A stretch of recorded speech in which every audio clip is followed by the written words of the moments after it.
খবর, ছেলেটা মরণ খবর এসেছে, তাই কান্নাকাটি হচ্ছে। কবে গেছিল? গেছিল আপনার ওই ডিসেম্বরে গেছিল। কোথায় গেছিল? ওই তো দিল্লিতে কাজে গেছিল। কি কাজ করে ও? সোনার কাজ করে।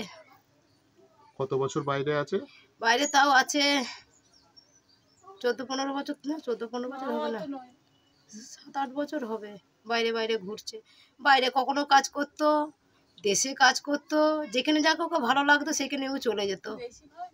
তবে এই একটা ভালো জায়গায় কাজ পেয়েছিল, এখানে কাজ করে দুটো পয়সার মুখ দেখেছিল, দুটো পয়সা রোজগার করে আমার হাতে দিচ্ছিল। তা সুখের মুখে ভগবান আমার ছেলেকে কেড়ে নিল, আমি কেড়ে নিলাম। আমি আর কিছু আপনাদের কাছে বলার মতন বলতে নেই। কেন, কিভাবে মৃত্যু হলো? তার কি হলো বলতে, আমার ছেলে দুপুরবেলা ভালো কথা বলেছে, সন্ধ্যেবেলাও ভালো কথা বলেছে, রাত 12 থেকে 12:30-র মধ্যে ফোন আসছে যে আপনার ছেলে খুব শরীর খারাপ, বুকের যন্ত্রণা হচ্ছে, হাসপাতালে ভর্তি করছি।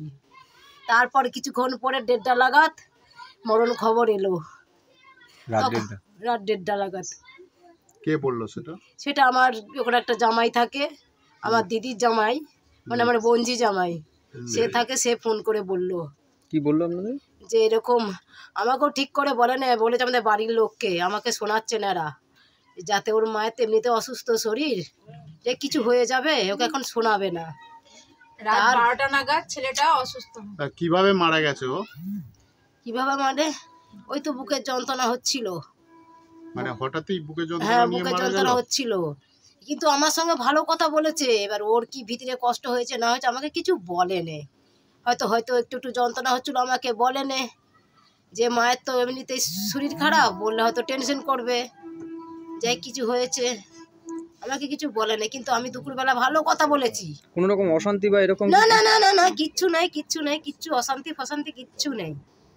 কার সঙ্গে অশান্তি হবে? দিদি বলতে কার কথা বলছো? মমতা দিদির বাড়িতে গেছিলাম, অফিসে গেছিলাম, গিয়ে যে ওখানে অফিসাররা সব কাগজপত্র লেখালেখি করে বেচারাম একটু হ্যাঁ বেচারাম মান না, ওনার সহযোগিতায় আমি আমার ছেলেকে আসছি।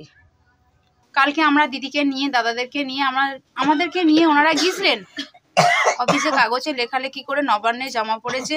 ওখান থেকে সমস্ত জায়গা থেকে কাল সন্ধেবেলা আমার দিদির বাড়িতে এখানে 2জন অফিসার এসেছিলেন, সমস্ত লেখালেখি করেছে যাতে ছেলেটাকে আমরা ফেরত পাই। তবুও আমি সরকারের কাছে জোড়হাত করছি যে ওই ছেলেটাকে আজকে সন্ধ্যের মধ্যে যদি ফ্লাইটে করে ফেরত পাঠানো হয়, আমরা সরকারের কাছে কোনোদিন আর কিছু চাইবো না। আমরা শ্রমিক, আমরা গতরে খাটতে পারি, গতরে খেটে আমাদের পেটের ভাত আমরা রোজগার করে নিতে পারবো, কিন্তু তবু চাইছি, কোলের সন্তান তো, তবু দিদিভাই মমতা ব্যানার্জি দিদিভাই আর বেচারাম মান্না বাবুর কাছে অসংখ্য ধন্যবাদ। আমরা যে ইনফরমেশন পেয়েছি সেটা হচ্ছে উনি দিল্লিতে কাজ করতেন একটা দোকানে, এবং কয়েকদিন আগে উনি একটু ডিসকমফর্ট ফিল করেন, এবং অ্যাম্বুলেন্সে করে হসপিটালে যখন যাচ্ছিলেন তখন তখনই উনি মারা যান। হসপিটালে নিয়ে যাওয়ার সময় উনি মারা যান। তো সেই খবরটা পেয়ে আমরা এনকোয়ারি করেছি, এবং আজকে আমরা ওনার বডিটা নিয়ে আসার ব্যবস্থাটা সরকারিভাবে আমরা হেল্প করছি, এবং ওনার বাড়ির লোককে ওখানে পৌঁছতে হবে, কেননা ওখানে বডিটা রিলিজ করবে না মর্গ থেকে যতক্ষণ না ব্লাড রিলেশন ওখানে গিয়ে পৌঁছায়। তো বাড়ির লোক ওখানে যাবে, সেটার ব্যবস্থাও আমরা সরকারিভাবে সাপোর্ট দিচ্ছি ওনাদের।